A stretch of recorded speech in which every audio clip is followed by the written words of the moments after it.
But Uncle, since you started that, I hope you've been in close contact with this Gold Sand group. It's been a while, but I called and okay. There was no answer.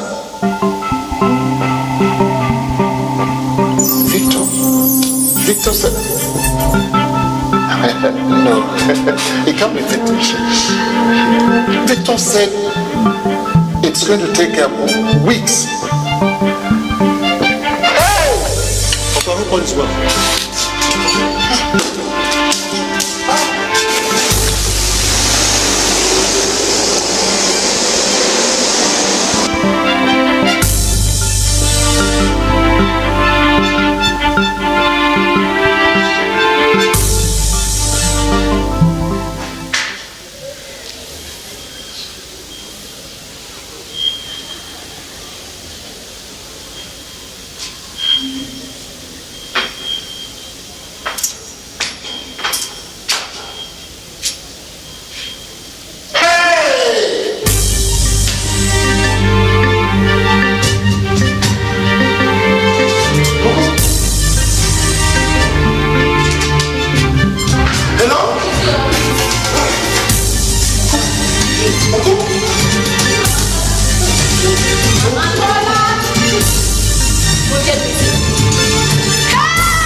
Everyone, I mean, I have to thank you for actually having the patience to actually watch that movie. So put your hands together for yourselves.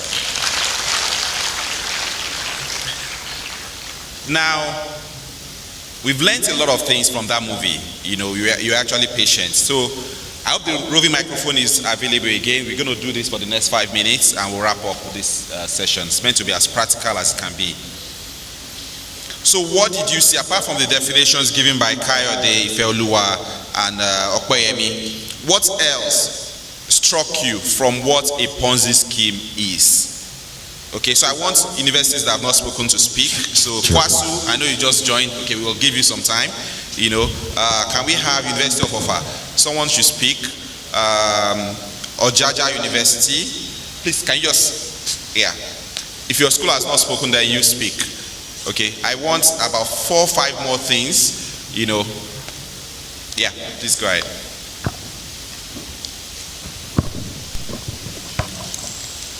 Yeah, good morning. I'm Abdurrashid Abdusalam from Summit University. Yeah, for Ponzi scheme, their interest rate is always like higher than normal. Like, so when you see something that is too good to be true, yeah, you should know this is definitely a Ponzi scheme. Thank you very much. Abdul Rashid, right? Yes. Abdul Rashid, is that the name? Okay, so you win yourself something as well. So go to Lotus Capital after this, Summit University, Abdul Rashid. Okay, I want 2 more universities to speak. Yes. Okay, the lady. Yeah.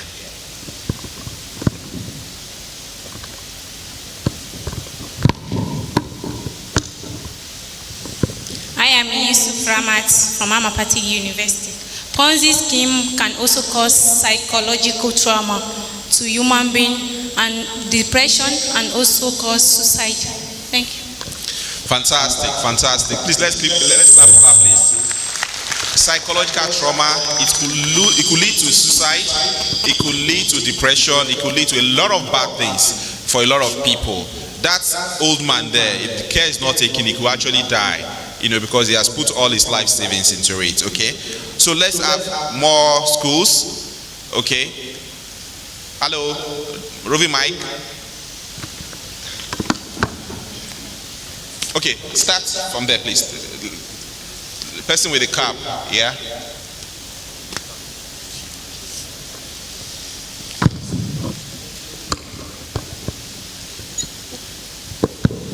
My name is Abdusalam Faizat from University of Offa. Sponsoring skills can also be, someone can fall into sponsoring skills through manifesto mouth.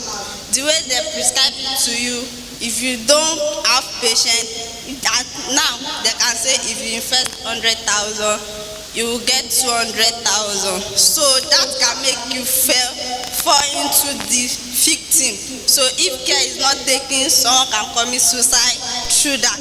Some people used to lend money because they want to invest in that thing, and later they lose the money. So that can make them commit suicide. Thank you so much, Farmers. How's that? Yeah. So you are saying they have a lot of, they give you so much sweet stories, you know, you call it manifesto mouth, you know. So that means if you are not careful, you can be easily convinced, you know, and they will put you under pressure, okay? So that's from University of Offa. So you have an award as well. So just meet Lotus Capital at the back. One more person, whoever, who wants this the most? Alikma University, where are you? No, where is Kwasu? No, Kwasu that came late. Maybe they've learned so much. Where is Kwasu? Okay, so let's have someone from Kwasu, please. Are you only guys? No lady? Okay, so just anybody from Kwasu. Yeah. Okay, thank you.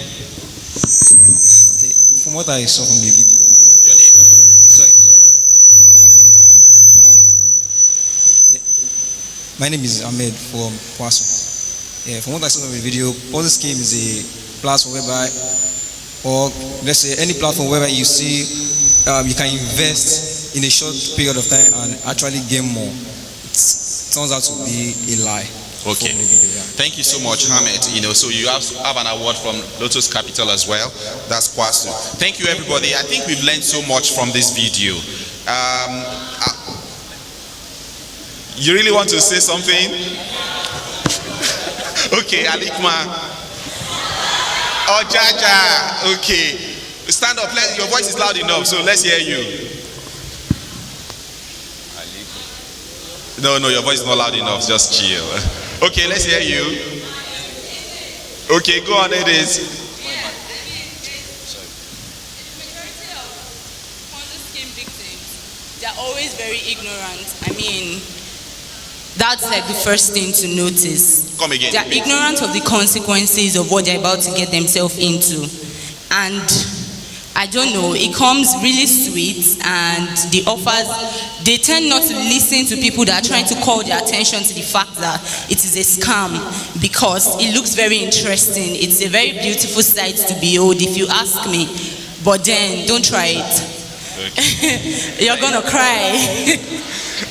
Thanks so much, Edith. Please, let's clap for her. That's Edith from Ojaja University. Oh, no. That's all for today. Now, we're wrapping up, and I want to tell you something. You know, I'm just like she rightly said, when you are already hooked and you are being told that, hey, don't touch this, you say, no, you don't want me to make money. Mr. Alagbaja has made 10 times his money, now it's my turn. You are saying I should not invest. I will invest. I will know when to pull out. You know, some people even know that it's a Ponzi scheme, and they still go ahead and they invest, and it's just crazy. So what we are here to tell you is please don't invest in Ponzi schemes. And we'll show you statistics of the quantum of money that we have lost, both as Nigerians and as global citizens, into Ponzi schemes. So if you can move on to this next slide, please. You know, in 2021 alone, 90,000 American citizens lost $1.58 billion to Ponzi schemes. $1 to Ponzi schemes. Okay? That's Americans. In 9 months, Australians lost in excess of $5 billion to Ponzi schemes in 9 months. In China, as strict as China is, okay, there was once a peer-to-peer company, and for some of us that play in the cryptos, you know, we know what peer-to-peer is. A peer-to-peer company was able to scam Chinese citizens and nationals of $7.6 billion, you know, over a 2-year period. Nigeria, we have lost more than 911 billion naira to Ponzi schemes over the last 20 years. These are statistics that the SEC has, and there are names. There is someone called Bamishe Ajetumobi. He had a Ponzi scheme called Imagine Global Solutions Limited. Next slide, please. Bamishe was able to fleece a lot of Nigerians, of more than $22 billion. It was when he disappeared that people started making noise. We had Maxwell Odum, and I'm sure some of you may know it, or some of your parents may know MBA, especially if you are from the East. The people that lost money, they lost more than 170 billion naira to the Mba scheme. Same thing for Harrison Osenweke. You have Philip Pearl, more than 10 billion was lost. Adewale Jayoba, people lost more than 40 billion, naira. They will come to you with an agric scheme. They will come to you with a gold scheme. They will come with you like MMM, like someone said, So these things are real. People are losing money. We don't want you to lose money. We don't want your family to lose money. We don't want your friends to lose money. It's hard to make money as soon as you get into the workplace. So it's important that you must know how to manage your money and not lose your money. Okay? These Ponzi scheme managers, as we know, as we heard from the video, they use sophisticated means of getting you to part away with your money. They will come with you and show you examples of people that have made money through them. And you know what? There are just very, very simple ways of preventing yourselves from falling into their traps. They will tell you everything about very low risk and high returns. Anybody that wants money would generally want low risk and high returns. But we are here to let you know that you should not succumb to the pressures that you're going to get when you have people trying to sell you stuff. They will tell you the time is short, like they told the old man. If you don't invest today, if you don't invest tomorrow, sorry, the offer is off. They will put you under pressure, you go and borrow money, blah, blah, blah. Please, please, please, whenever anybody is giving you some pressure tactics, just don't succumb to it. They will even give you incentives. If you invest today, you're going to earn 10% more. If you invest tomorrow, you're only going to earn 3% more. If you invest in 10 days' time, you're only going to get your returns. But if you invest today, you are making 10% more interest, 10% more returns. Okay, those are all pressure tactics that they will tell you, please don't do it. And they will even tell you that in addition to you making money, if you introduce someone else to come, you will also get a commission of 20%, of 30%. So they will ask you to invest. They will tell you to go and tell your brother to come and invest as well. SEC is telling you that please don't fall for these schemes. They will give you so much incentives. It's all to ensure that you, your friends, your fathers, you bring everybody, to just come and invest through you. Now the other thing they tell you is when you're asking questions about the nature of the investment, they make it look so complicated that you will not understand how it works. Okay, how are you going to pay me 50% in 1 month?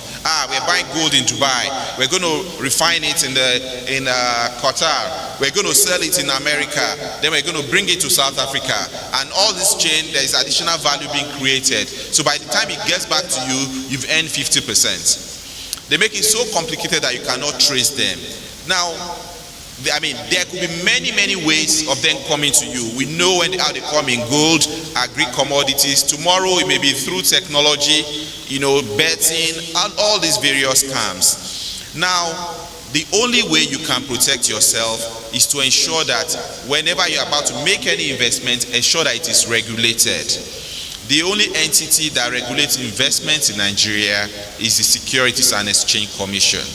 The Investment and Securities Act allows SEC to regulate all investments in Nigeria. The same way the central bank is empowered to regulate all banking transactions in our country. And if you go to the SEC website, you will see the list of all approved entities that can give you investment opportunities. The AISA provides that no unapproved investment products can be marketed to consumers. And that is why whenever anybody wants to scam you, that's when they will come up with We are registered by CAC. We are registered by some other funny commissions. You know, CAC just registers companies. They don't regulate companies. But they know some people are not knowledgeable enough to know the difference. You are university students. You are intellectuals. You must know the difference between registering a company at the CAC and getting licensed by the Securities and Exchange Commission. I'll repeat, we must know that any transaction that must be an investment transaction must have been pre-approved by a licensed entity regulated by SEC. And there are just a few numbers of people that are regulated. So you have the names on SEC websites, you know, and I'm sure when they, if you go to the KU8 website, eventually this presentation will be there. You're going to have the link to the particular SEC page. Now, we have told ourselves, you know, Ponzi schemes inflict a lot of financial hardship on people. They inflict a lot of psychological hardship on people. They undermine investor confidence in the economy. Because people have lost money to MMM, they will not want to invest tomorrow. Because people lost money in failed banks, they would rather put their monies under their pillows. They will not put money in the banking system. And we know what that eventually means, especially some of us that are students of economics. If there are no savings, you cannot mobilize deposits, then you cannot lend. The economy cannot grow. The multiplier effect that we all seek to achieve, you're not going to get it. The transmission mechanism of all policies of government will be very, very slow. Okay? These are all impacts of Ponzi schemes. So we must ensure that we do not encourage it. Now, 3 tips that I'm going to leave us with. If you can please move the slide to the last slide. The first thing is, anybody that comes to you with any investment product, ask them questions. Don't be in a hurry. I know you, his father is someone there. No. Don't ignore all your biases. Ask questions. You know, ask as many questions as may come to you. Ask them about their registration. Ask them about the policies that's guiding the investment. You know, how long must you stay in the investment? What are your options if the investment should go south or should go wrong? You know, if the company is unable to provide you cogent answers, keep your money.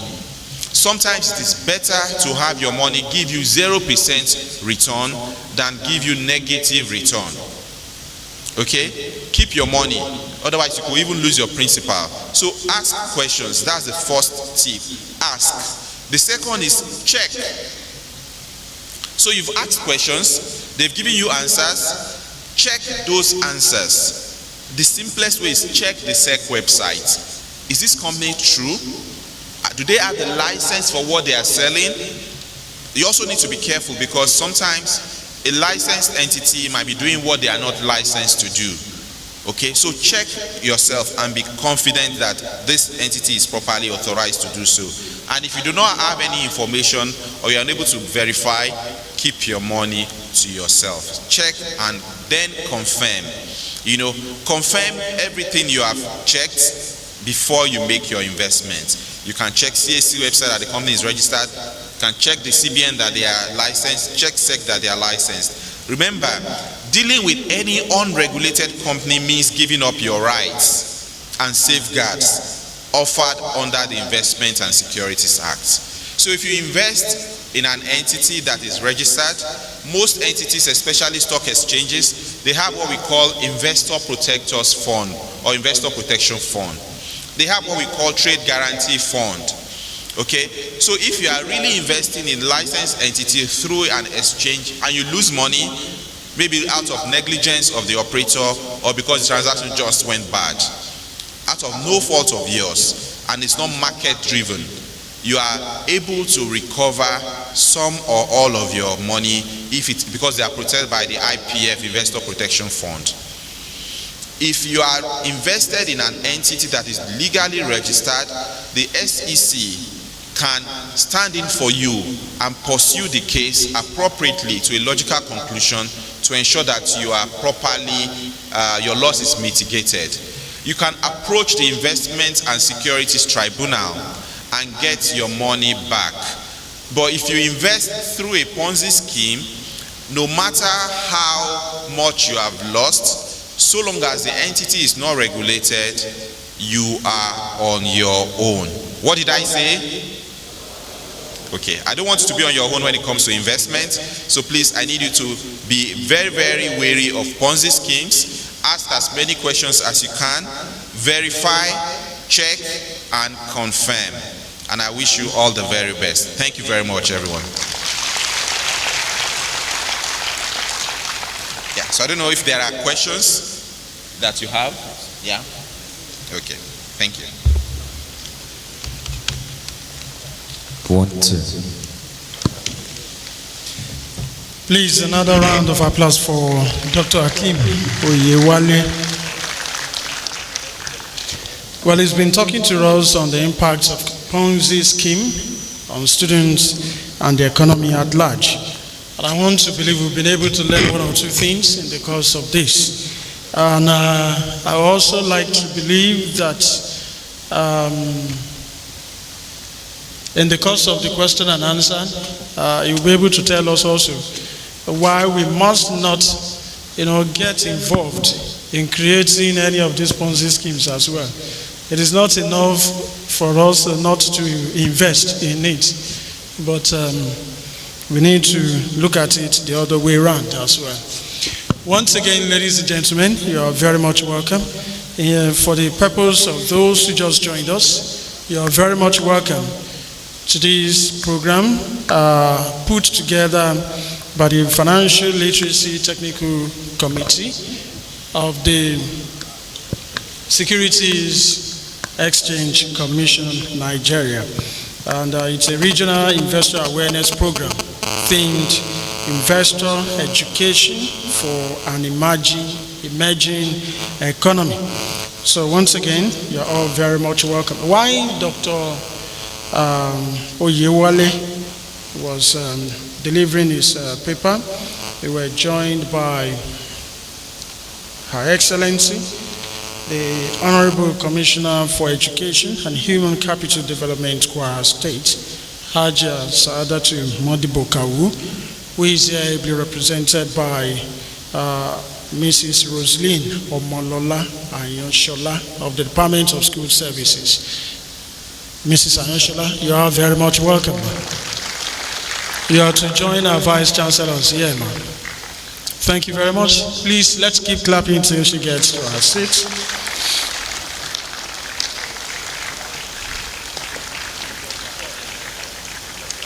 Is this the much you can do for the Honorable Commissioner?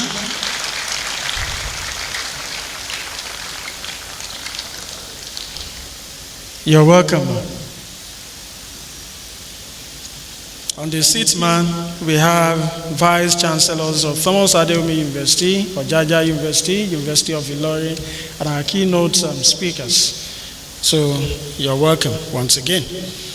And also I'd like to recognize in our midst the presence of the Dean, Faculty of Engineering and Technology, University of Ilorin, Professor Jamiu Kolawole Odushote. I told you earlier on that the maiden edition of the program of the International Conference by KU8 was in August. And of course, he was the man at the top of it. Thank you very much for the wonderful outing we had in August. All right, questions, time for questions and answers. For Dr. Oyewale, how many are we taking? 4. Okay. 4. All right, I think we just do it this way. One per row. Thank you very much, sir. I actually wanted to do university. That's why you are the professor. All right, 1 per row from, okay, we have that sister in white. Yes. That's a brother in purple. Okay. Let's have another sister here, then another brother here. Then we have that sister.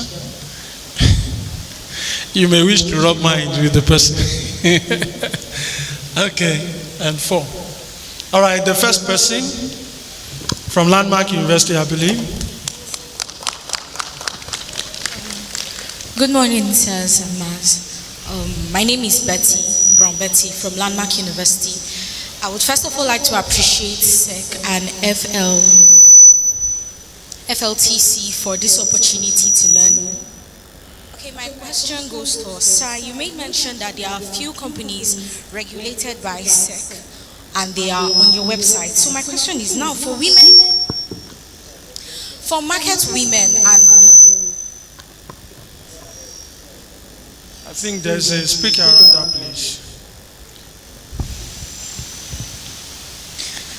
Okay, my question is for market women and illiterates, those who are not aware of the website, like, right? So how do we publicize those companies that are registered and those companies opened for investment? Like we have the social media handles like Facebook, Instagram, Twitter.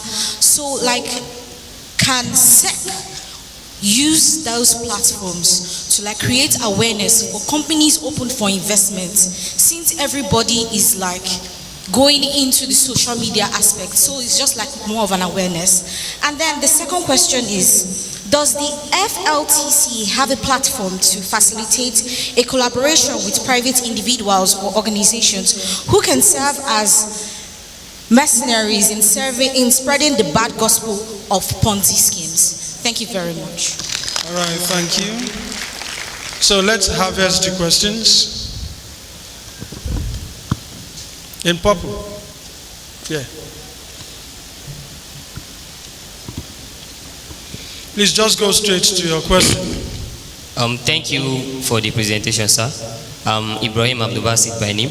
So my question is that I have come across a lot of network marketing businesses. So I don't know how actually we can confirm if they are actually registered. Like CAC, they have CAC numbers. And they have a like a part in their platform whereby once you stumble onto it, then you can input the CAC numbers, and then it will bring something like, yes, this person is registered. Then you can actually confirm or go on with the questions you have. So I don't know if SEC, if they actually have something of such also. So for network marketing businesses, I don't know how your take on it actually.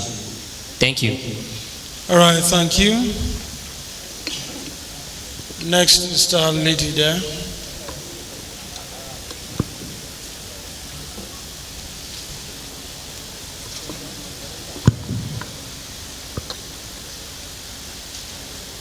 All right, thank you very much. My name is Abayowa Precious, and my question is that how do you check for investment entities outside of Nigeria? Does the SEC do they regulate other investment entities outside of Nigeria, or are they in collaboration with them? That's just my question. Okay, and the last person? Yes. Yeah, good morning, sir. My name is Usman Habib from University of Ilorin. So my first question is that, is using these Ponzi schemes, is it punishable under law? Like for the person who is investing and for the person who is creating the investment? That's my first question. My second question is that I want to appreciate you for, I noticed in your words, the presenter, I'm sorry. Dr. Oyewale. Dr. Oyewale, sir. So you use register, that CAC registers doesn't regulate. So now, what is not the essence of CAC registering a company that is not regulated? Is it supposed to be right? And my third question is that businesses with pyramid, like a business that you are going to have referrals under you. Like someone talked about the network marketing business. So is it close to being a Ponzi scheme, or is it a business that is right or not right? Thank you very much, sir. All right, thank you very much. And the microphone goes back to our professor here is raising his hand. Should we? Okay, sir. Thank you very much. My question is, I observe over the years that most of this Ponzi scheme, the government will allow them to take people's money for a very long time, and they will now wait until they either run away or people have been well duped. In fact, at times I believe that they are doing this in conjunction with SEC, with police, EFCC, that in most cases, because they heard of information that 1 month, 2 months, they will never be arrested. And most of these Ponzi schemes have never been arrested, most of them. They will go with people's money now and now say they are not. So what are we doing to nip it in the bud? Why must we wait until they dupe everybody in the world before you act? Thank you. Okay, thank you very much, and we will welcome the Vice Chancellor back. Thank you, sir. My own is, I think there should be a platform whereby Security Exchange Commission will work with the CBN, because all these transactions goes through the banks. Imagine somebody being fraudulent about maybe a platform and giving a valid account details of a bank, and that transaction will still go on, and they won't be able to trace that person. Why, if you are opening an account, there should be a way of getting the owner of that account. So SEC should work with CBN. We don't want fraudulent activities again. All right, thank you very much. And Dr. Yewale. I'm sorry. I was just going to add something to ask if you have like a watchdog system, because these people are not ghosts. They advertise through both the formal and informal media, both the old and new media. So if you have a watchdog system to actually, because it appears you actually, like the professor said, you allow them to run wild and take people's money and go away, and then, yeah. All right, thank you. Dr. Yewale has 5 minutes to answer questions. One, you can sit. Okay.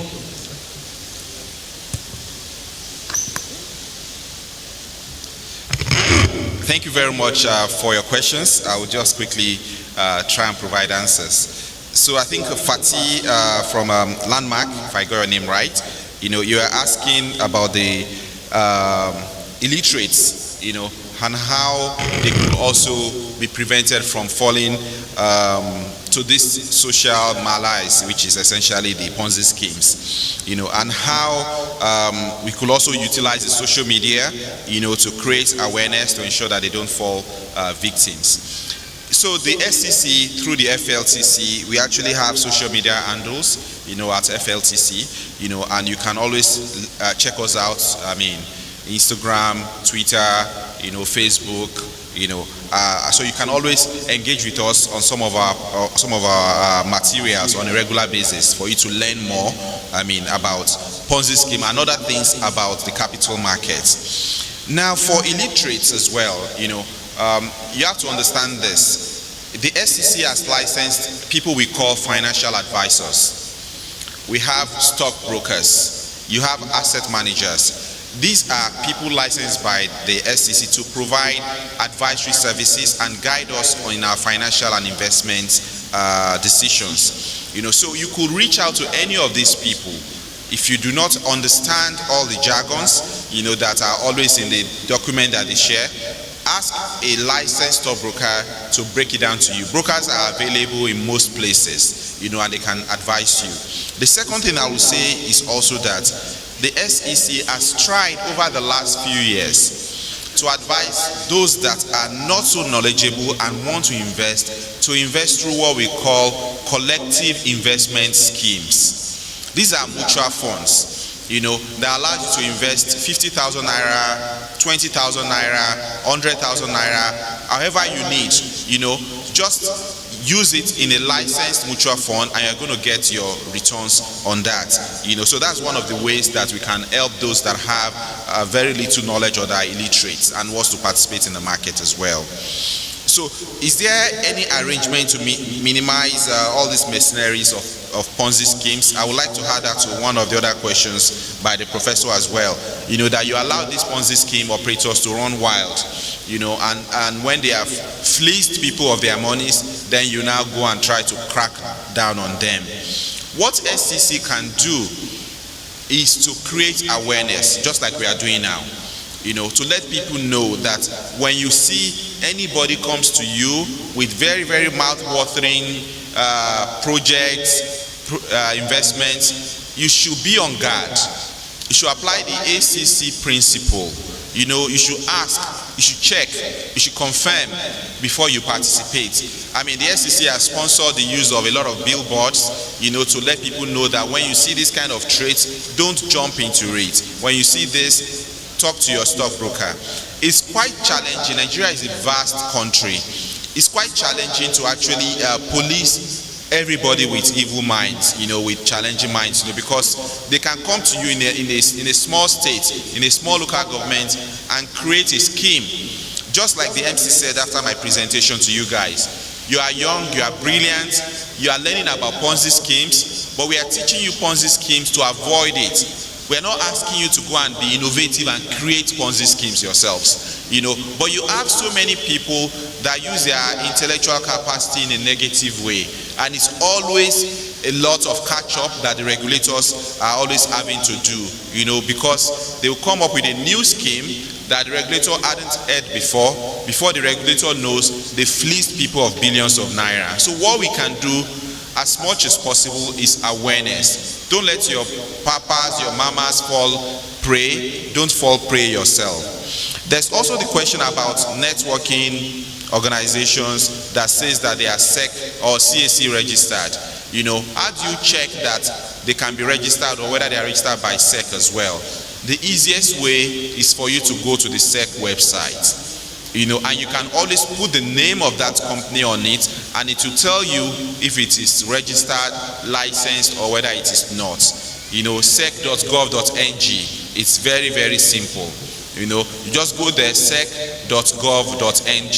Put the name there, you see a place where it's confirm registered capital market operators, CMOs. Put the name there and click on search. If it is registered, you see it. If it's not registered, then you are dealing with someone you should be wary about. So networking organizations as well, you have to be careful about them. Some of them are out there just to fleece you of your hard-earned resources. Abayomi was asking whether SEC regulates transactions outside of Nigeria. The Securities and Exchange Commission Nigeria's mandate is for the Nigerian capital market. So SEC does not regulate transactions outside of Nigeria. However, SEC is a member of a body called IOSCO, which is the International Organization of Securities Commissions, globally. So you will see if you go to the IOSCO website, you will see other regulators of other countries. So if you're interested in investing in America, check that broker that's going to deal with you is registered by SEC in America. Their name will be there on the IOSCO list, before you make investment decisions. Of course, there are one or two entities in Nigeria that are licensed by SEC Nigeria to invest for you locally and internationally. So check those names out. They've been registered by SEC as well. But the mandate of SEC is within the Nigerian territory. So Abib was asking whether Ponzi schemes are punishable under the law. If it is a criminal offense, then you can, through your lawyer, file for a civil case and or civil or criminal case and actually pursue it legally. But whether the SEC can intervene on your behalf is actually outside their remit, so long as that entity is not licensed by them. They can only help, but their purview is for those entities that they have registered. SEC has moved towards shutting down a lot of Ponzi schemes. They've shut down a lot of Ponzi schemes. When they hear about any Ponzi scheme, they put a red alert on their website. Nobody should deal with this company. Nobody should deal with that company. They will put it out on their website and whenever they have functions. But it's for you to know that there's already a warning that was put out for that company and for you to beware. You can go to CAC and register any company you want. In Nigeria, you have the freedom to do any business you want so long as it is legal. CAC's role is to register you. SEC's role is to regulate you if you are interested in capital markets or investment activities. So we need to know the difference between the two of them. I think the final question is that I think our VC, Ojaja University, asked whether there could be collaboration between CAC, CBN, SEC, all these regulators, even NFIU. Yes, such collaborations exist, and maybe they can be strengthened, to ensure that they are more and more effective. And do we have any watchdog system in the industry? Not exactly, but what SEC has tried to do is to make self-regulatory organizations out of a number of the trade groups in Nigeria. So you have brokers, you have a security action, which is the Association of Stockbrokers, you have FMAN, you have AIHN. These are all organizations that are acting as self-regulatory organizations. They are checking themselves, checking that people are not mismanaging or misusing the opportunity of being licensed by SEC in a very, very negative way. Let me quickly wrap up by saying, by addressing a comment that the VC, our host Vice Chancellor, said earlier about ensuring that there's a lot of real-life interaction between university students and also the SEC and also the capital market. And I would just want to, I already conveyed that to him, but I'm making everybody understand that, the FLTC, under the aegis of SEC, is willing and going to be able to introduce an internship scheme, internship opportunities for university students, especially those that are interested in FLTC activities, like those that are present here today. The modalities will be worked out and will be advised through the KU8 platform. So please, any member, any student that is interested in working with any of the capital market firms, the investment banks, during your internship programs, there will be an opportunity for you to actually inculcate yourself or immerse yourself in some of those companies,